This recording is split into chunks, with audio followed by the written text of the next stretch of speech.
దేవునికి స్తోత్రం. మన ప్రభును రక్షకుడైన యేసుక్రీస్తు వారి నామంలో అందరికీ ఉదయకాల శుభములు తెలియజేయుచున్నాను. ఈరోజు దేవుని వాగ్దానము కొలస్సీ పత్రిక 3వ అధ్యాయము 12వ వచనము. దేవుని చేత ఏర్పరచబడిన వారును పరిశుద్ధులను ప్రియులునైన వారికి తగినట్టు మీరు జాలిగల మనస్సును ధరించుకొనుడి.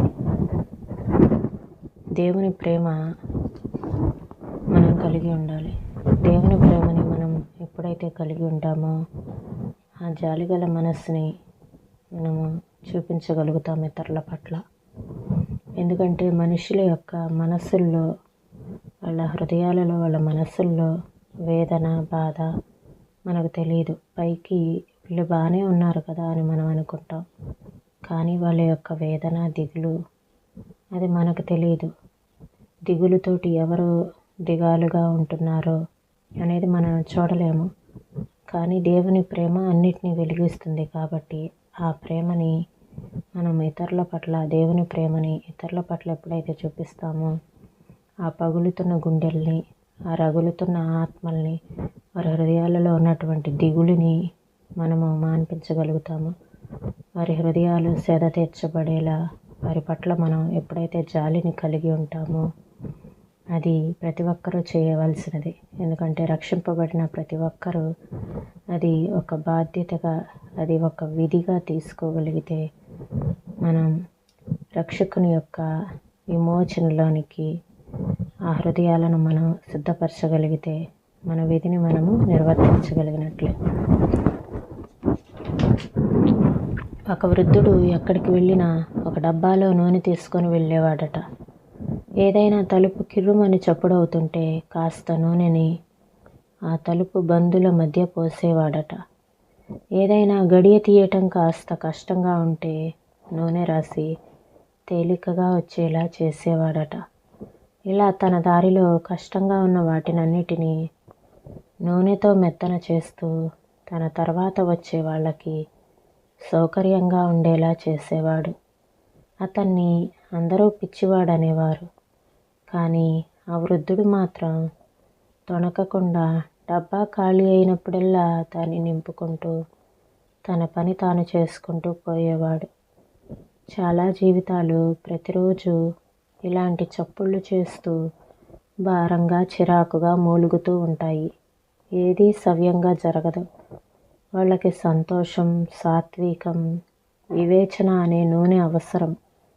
నీ దగ్గర నీ నూనె సొస ఉందా? నీ సన్నిహితులకు సహాయపడటానికి ఉదయం మొదలుకొని సిద్ధపడి ఉండు. దిగులుగా ఉన్న హృదయానికి ప్రోత్సాహం అనే నూనె రాయి. అది ఆ హృదయానికి ఎంత ఆదరణకరమో కదా.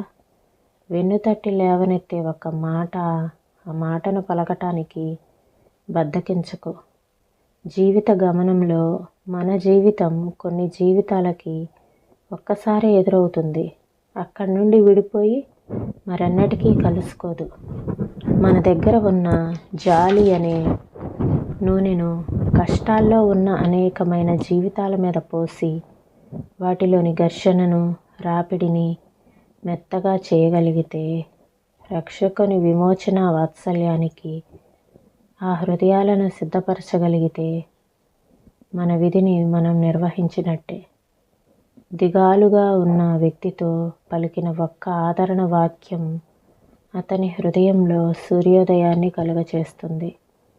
మనుషుల మనసుల్లో రగిలే వేదన మనకు అర్థం కాదు. దిగులుతో దిగాలు పడ్డ ఆత్మను మనం చూడలేము.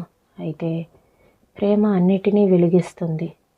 పగులుతున్న గుండెల్ని, రగులుతున్న ఆత్మల్ని దిగులు మాన్పించి సేద తీర్చేలా జాలి చూపిద్దాం. సహోదర ప్రేమ విషయంలో ఒకనియందు ఒకడు అనురాగము గలవారై. రోమాపత్రిక 12వ అధ్యాయము 10వ వచనము. ఈ మాటలను ప్రభు మన వినికిడిలో దీవించునుగాక.